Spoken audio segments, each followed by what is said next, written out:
a potential iron oxide copper gold system, nickel sulphides, a smattering of cobalt, and rare earths. All of this could be hiding within 950 square kilometres out in a remote part of Australia.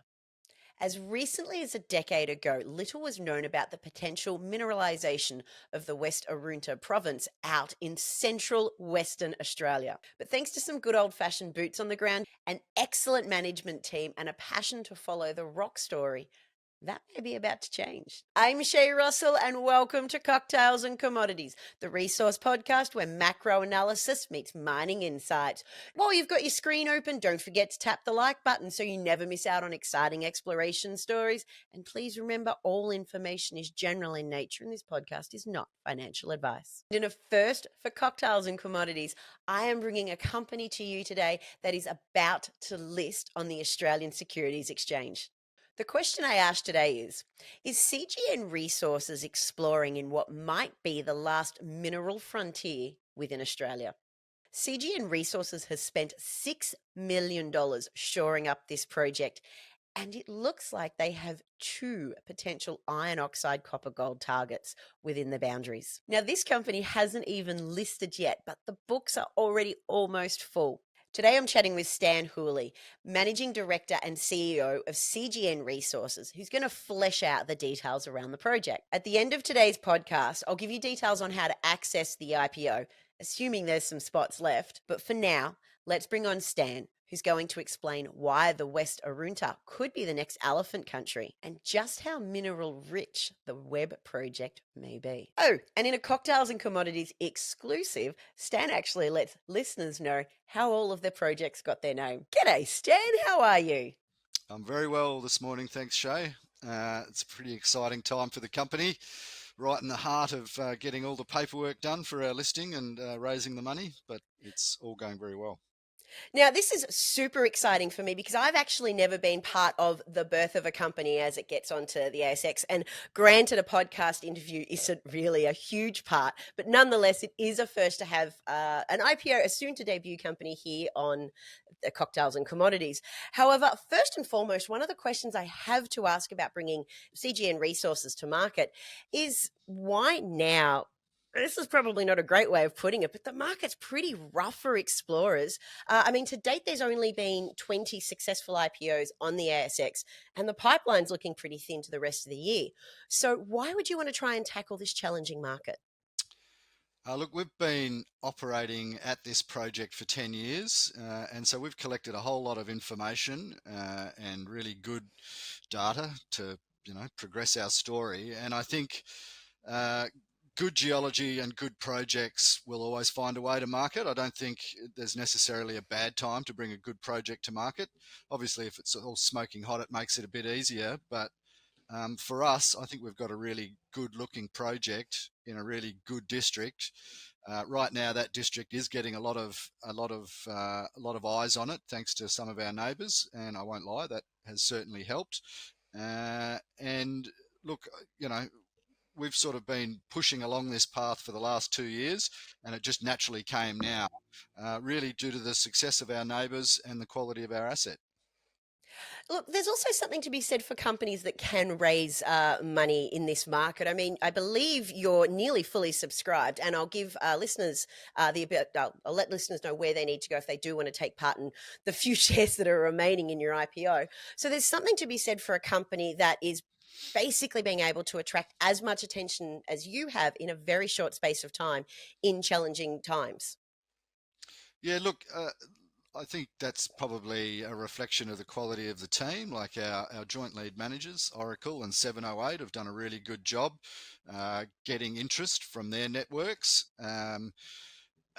I guess the key players inside CGN are also very experienced company directors, managing directors, and have been involved in the resource industry. All of us have been in there kind of 30 plus years, so we've got great networks.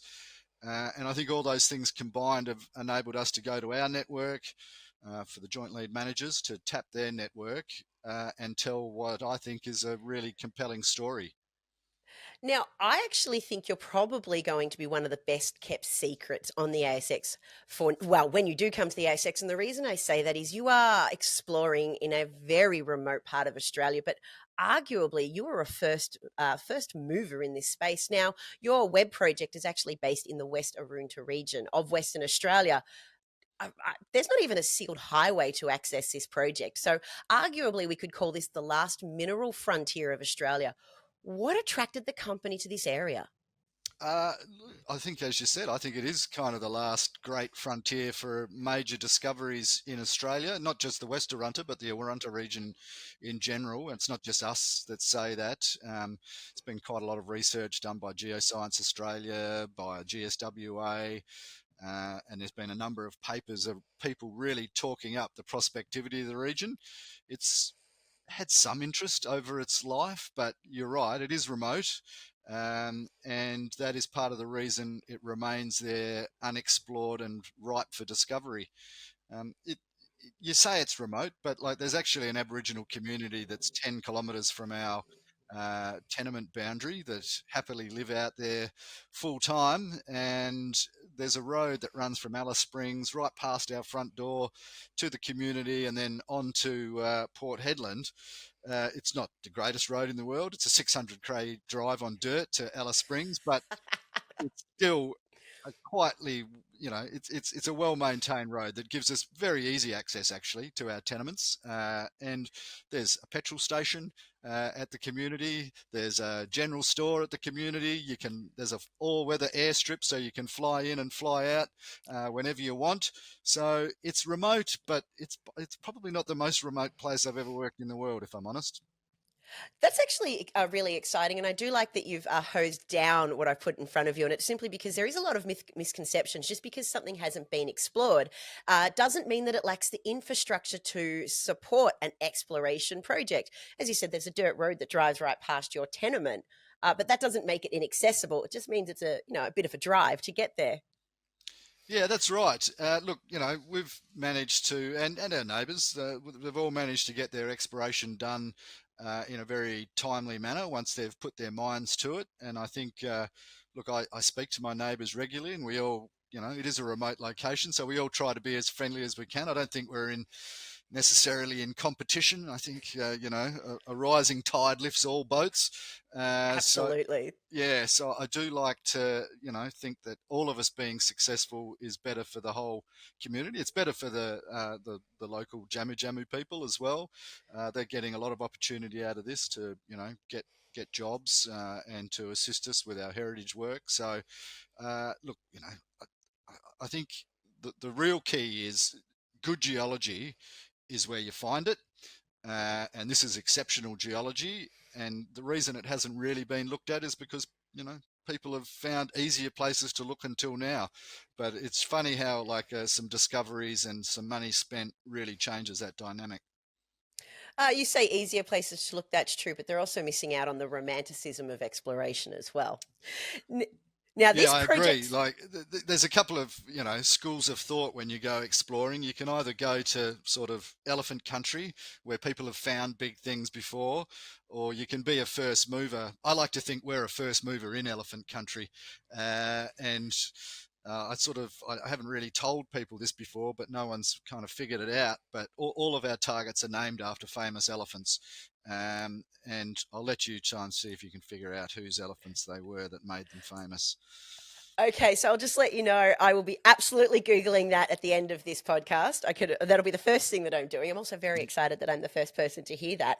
Yeah. And thank you very much for saying let's not rule this out as elephant country, because Australia is well prospected, but it's not well explored. Just Mm. because the West Arunta isn't known for having elephant-sized deposits doesn't mean they're not there. They just haven't been found, which is what you're setting out to do. Yeah, that's 100% right. Like look, I guess, sort of stepping back, the reason that we went to this region was because of its geology, the way it's set up in terms of its crustal architecture, its the rocks, the subduction zone that was there, driving magmatism. We knew it was going to do that. And originally they went there looking for diamonds, looking for kimberlites. And they were truly a first mover out there. Like there'd been some suggestion that there could be. They took the punt, raised money privately, went out there and discovered the largest kimberlite field in Australia. Arguably, it's I think we're sitting at about 285 kimberlite targets. We've tested 50 of them, and sadly they didn't find any diamonds in those. They found diamonds at surface in the loam, but that whole process of going out and doing exploration, we went and drilled it. We flew high resolution mag. We've done a bunch of other ground gravity surveys, LOSA surveys, some EM surveys. And so they did a lot of work. And then they tried to list the company, and diamonds were just not sexy enough to get enough interest into it, if I'm honest.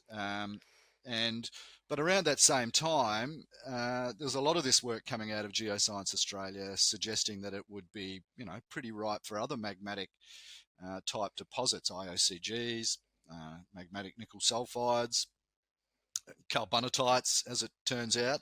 And a number of players started looking around then. IGO is one of our big important neighbours on the Northern Territory side. They picked up a massive ground holding there, did a lot of good exploration, and came up with 3 good discoveries out of that. And all of a sudden we started thinking, well, maybe we should re-look at our data with a different set of glasses on and see what's there. And our geophysicists and geologists at the time quickly realised that there was like this real potential, some really interesting looking IOCG targets. And then we've just kept on stepping through that. Like, let's look at the geology again. Let's look at the data again. And that's brought us some nickel, some potential magmatic nickel target, some rare earth targets. And it's just very exciting. And there's probably another 10 targets that we don't talk about in the prospectus that, are equally relevant for future work.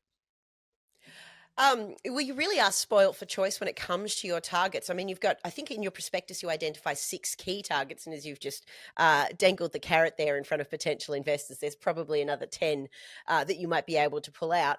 So how are you going to prioritize these targets? Because obviously you're raising capital now to fund future exploration, but which one's going to get the most amount of love and why?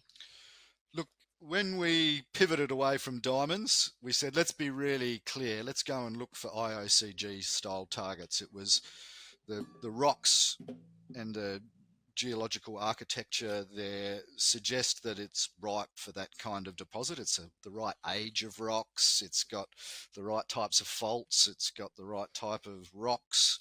And we went there with the idea, I really like a mineral systems approach to exploration, where you go out and you go there with a mindset of, this is what we want to find. This is a location where it should be. Do we have a source?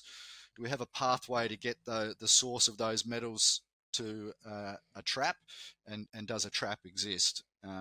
We have all of those things. And there was a couple of targets that jumped out as really, really interesting, which is our Tantor and Surus targets, and because we were a private company, this is going back, more than a year, almost 2 years now, when we really started developing these targets. We went and did some ground gravity and got that, and it confirmed that these targets looked really interesting. And so we started permitting those up. We were just going to drill those 2. Privately, we got EIS funding from the West Australian government. So half of the cost of those drill holes is going to be met by the friendly taxpayer. And so we permitted all those up. When we decided to list, that was already in play. So we're hitting those partly out of pragmatism, but also because we think they're really exceptional targets. And we'll be hitting them pretty much as we list. The other ones we will methodically work through. We see that we've got 2 ones that we're going to hit straight away. If either of those hit something exceptional, and we need to divert funds from our war chest towards that, that's what we'll do, of course. And so, like all exploration, it's iterative. You work from what you know today to what you know down the track, and you prioritise based on that, really.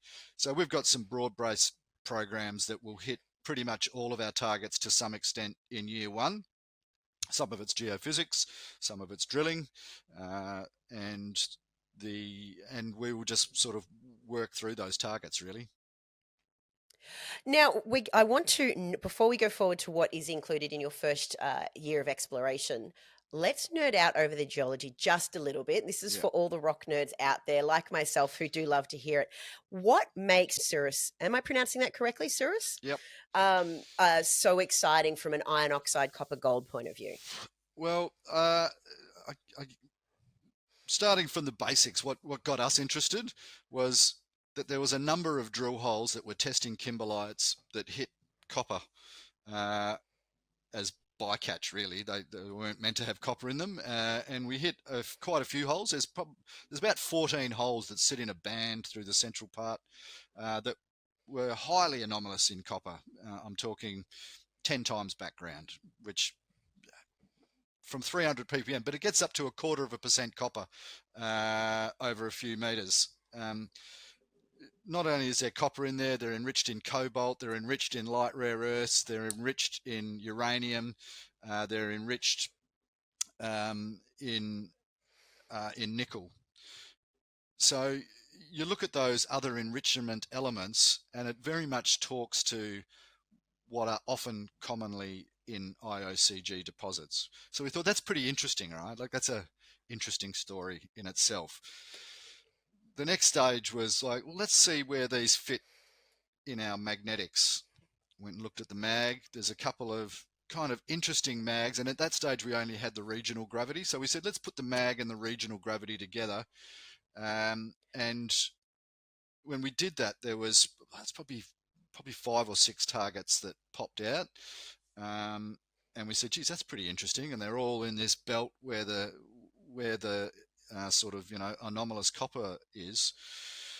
And then we said we should do some more refined gravity over this because the regional gravity was pretty sparse. And so we flew that, and like 3 of those targets went, oh, geez, they've got really good gravity anomalies sitting right next to them. Let's really focus in on the gravity data from here.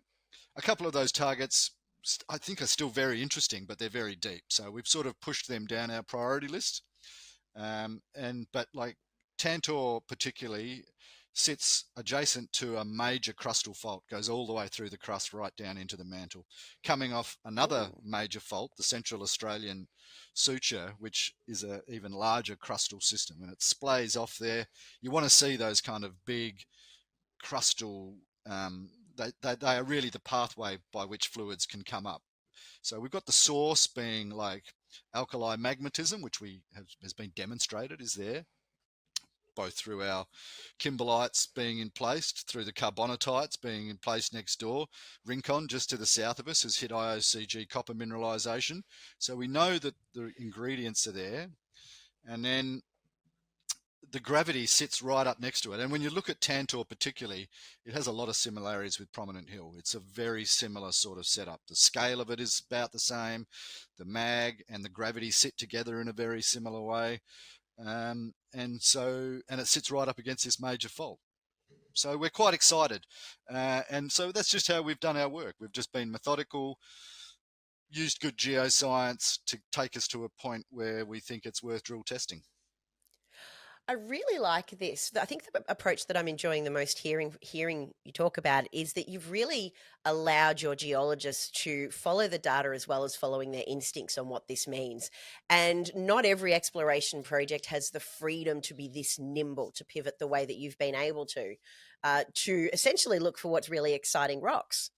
Yeah, look, it isn't often you get hold of 1,000 square Ks or 950 square Ks of virtually unexplored rocks in a very prospective terrain, and also have a really good geological and, well, a geoscience team in general, really. It's the geophysicists and the geologists that have worked together to bring us these targets and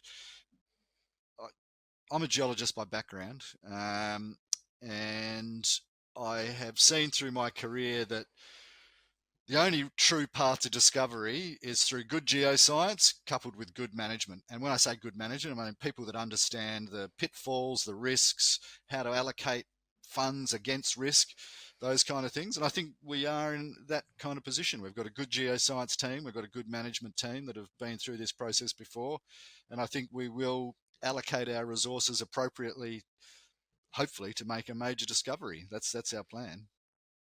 So let's talk about allocating those resources. Now, I've been through your prospectus, and I have to say, one of my Good read. favorite thing about it was a great read, Good. actually.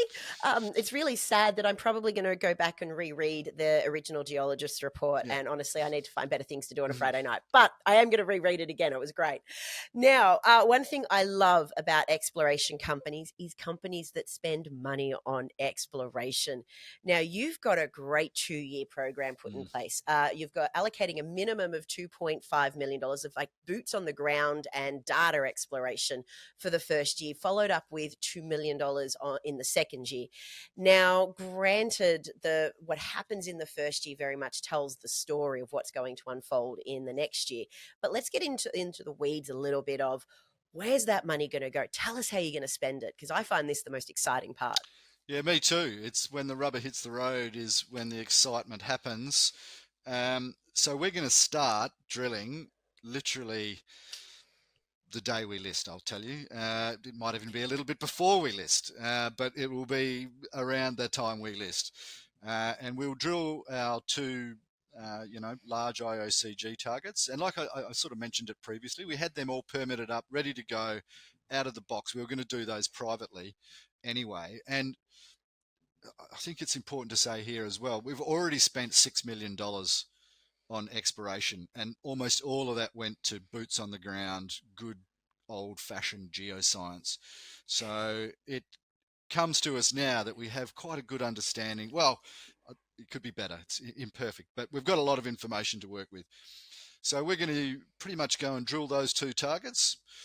I'd say success for me, like ultimate success, like the one that makes me sort of spring with joy, is that we go and punch our first hole in, we drill right down the guts of an IOCG. I come back to the market with a 400-meter plus 1% copper hit with gold credits and rare earths. That is the holy grail. Absolutely. I think a more realistic one, like I've been around this business long enough to know your first big hole is not usually the discovery hole, but can be. So, like, I would say, like, making a discovery of a large mineral system, having all the things you want to see around an IOCG, big alteration, lots of iron oxides, probably some copper, but elevated other elements like rare earths, nickel, all of the things that you want to see, and the right type of rocks. So, hematitic breccias, that kind of thing. That would be highly successful as far as I'm concerned. That means we're in the right location. Now we just need to refine our search pattern and start drilling, or maybe doing some new geophysics. So, drilling first. We'll have a little break over Christmas and New Year. It's mostly due to the sort of weather window that we have out there. It's pretty hard to. The weather gets a bit unreliable through that summer. It's hot and wet, and so people just tend not to work through that period. And then next year we come back and we'll do some ground-based geophysics over the nickel target to just help us refine where we would want to go and drill that.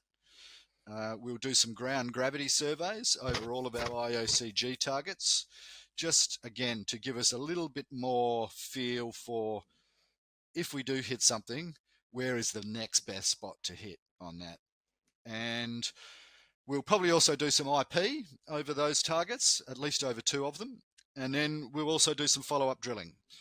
And where we put that drilling will really depend on the results of these first 2 holes, how excited we get. Maybe I'll spend all of our money next year if it's good enough. I hope so. I do too. That's the kind of problem you don't mind having. But so that's it. We're going to do that same thing that we've always done: iterative geoscience that improves our understanding, gives us the best chance of success with our next round of really expensive drilling.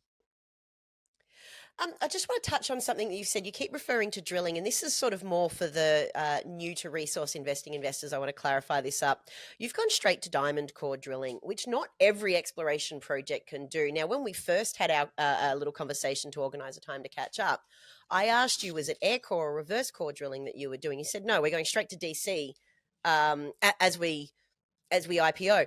That's very unusual for such a small explorer to do that. Is that because of the confidence you've got in all of the work you've done to date?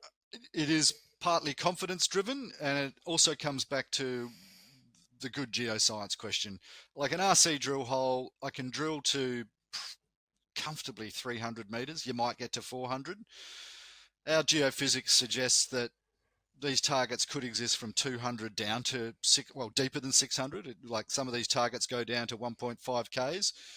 So I wanted to be able to say, somewhat unequivocally, we've tested like some really important parts of this system, and these are the results. These are the exact rock types we've got. This is the structures we've got. And if we do hit something, that data becomes even more valuable, right? Like it tells you then where you're going to go and drill next. An RC hole will give you a grade point and a moderate confidence geology point. Diamond drilling gives you a very high quality geology point. It gives you exceptional grade data. You can literally pull out little 10 centimeter samples if you want to. It gives you structural data. It tells you the orientation of faults that you're going to hit. It does a whole lot of extra stuff which you just don't get. So we were going to do that as a private company before we were even heading down the listing path, because we value good geoscience, as I've said a number of times. And the other thing is, we pitched this to the exploration incentive scheme, and they like the story. It's quite a competitive grant to pitch for, and we did it in 2 separate times, and both of our holes were given the full allocation that they can give. So they liked our story. We liked the story. Half the cost is defrayed, so it sort of brings it back to, almost an RC-ish type cost. No, it's great. And it's, as you pointed out, this is a highly competitive process. So to be able to have that awarded to you is fantastic. And it also adds weight to what you guys are working towards, which is very, very exciting. Now, before we bring today's conversation to a close, I've got a couple more technical questions that we really do need to dust out. For those people who are probably going to skim the prospectus, how many drill holes can we expect in the first year, or at least coming from this first program when that rig cracks the earth? And meters. We also got to know total meters. Yeah, so we're drilling 2 600-meter deep diamond core holes, one into Tantor and another one into Surus. As I said, we'll kick those off pretty much as we list. That will require, well, we don't really know because we don't know what the rocks are yet, but a month, 6 weeks to drill those 2 holes. So we will start in, let's say, the start of October and finish in early November. It'll take us a little while to get all of our core back to a lab. So, we'd like to think results, whatever they be, will be coming out in that period, sort of late November through December, maybe into January. Obviously the last core, we've got to bring it all the way back to Perth because it's EIS funded. We have to give it to the government at completion.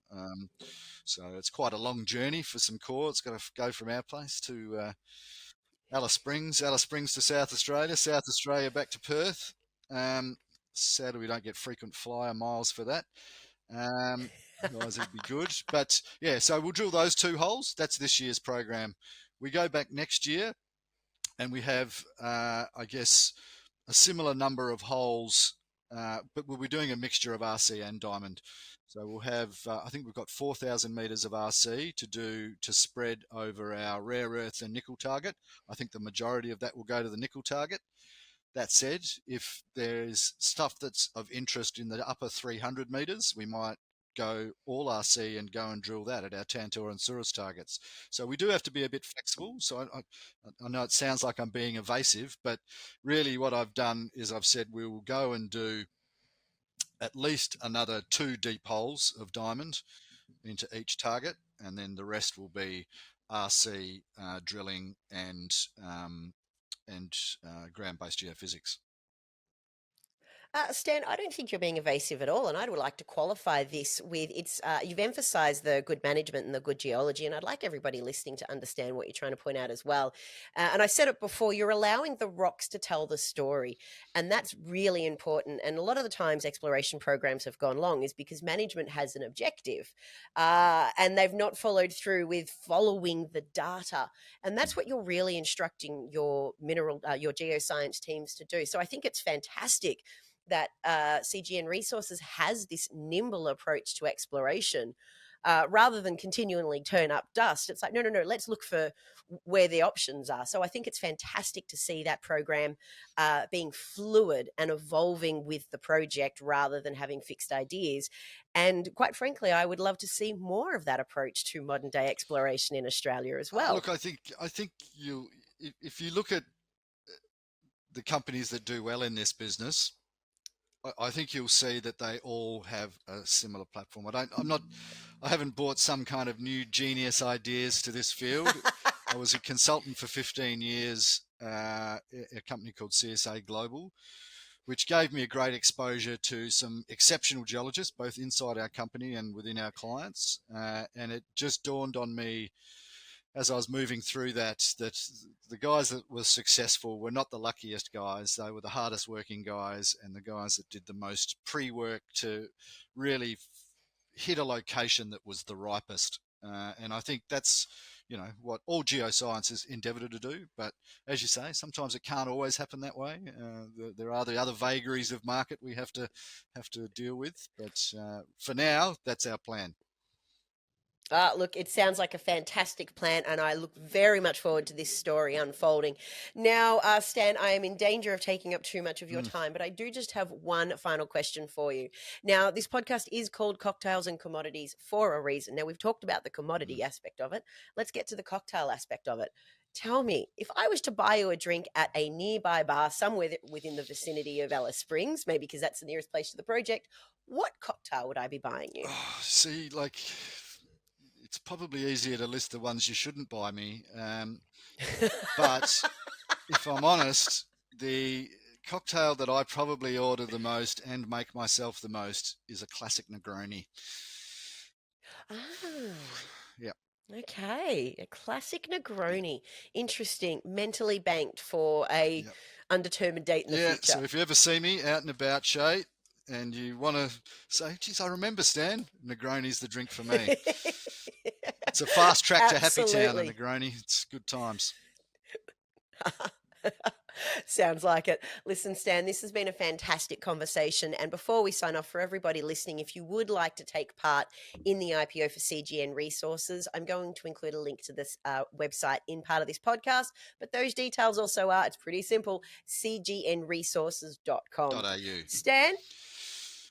It has been an absolute pleasure having you here. This is a great conversation, and I am very excited to see what happens for cgnresources.com.au going forward. Yeah, look, thanks for making the time and giving me the opportunity. It is a super exciting time. There's a big button on the website on the front page that says prospectus. Download it, have a read. Make sure you understand what it says, and then jump onto XSend.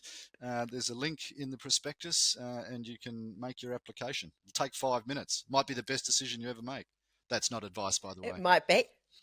No, definitely not advice. Or it's the last mineral frontier in Australia. Who wouldn't want to be part of that? I will also just add, you can't actually miss the big orange button that says download now. And some people have. Some people have, Shay. Oh, I know, crazy. I don't know how I managed to miss that. Listen, Stan, this has been great. It's been a lot of fun. Thank you very much for your time. Thanks very much. Bye. One of the things I love about exploration companies is finding out how the projects got their name. So the very first thing I did when my chat ended with Stan was go and Google the names of the tenements. So it turns out Tantor, which is one of the main IOCG targets, is actually named after the elephant in Disney's film Tarzan, which came out in 1999. Shep, the nickel sulphide target, is from George and the Jungle. Shep is George's pet elephant that behaves like a dog. Now, I have Googled all of the other prospects, and I was delightfully surprised by some of the names I found. However, I'm rapidly running out of airtime, so I'm going to have to let you do the legwork yourself on that one. If you want to find out what other elephants these prospects might have been named after, head over to cgnresources.com.au. While you're there, if you want to be part of CGN's public debut, download the prospectus. It is a big orange button at the top of the website. You actually can't miss it. Don't know how I did the first time. It's pretty straightforward from there. Just follow the prompts. That's all from me today. Of course, don't close this podcast without hitting the follow button, so you always know what rocks are making news, which commodities are moving markets, and the companies trying to get it out of the ground.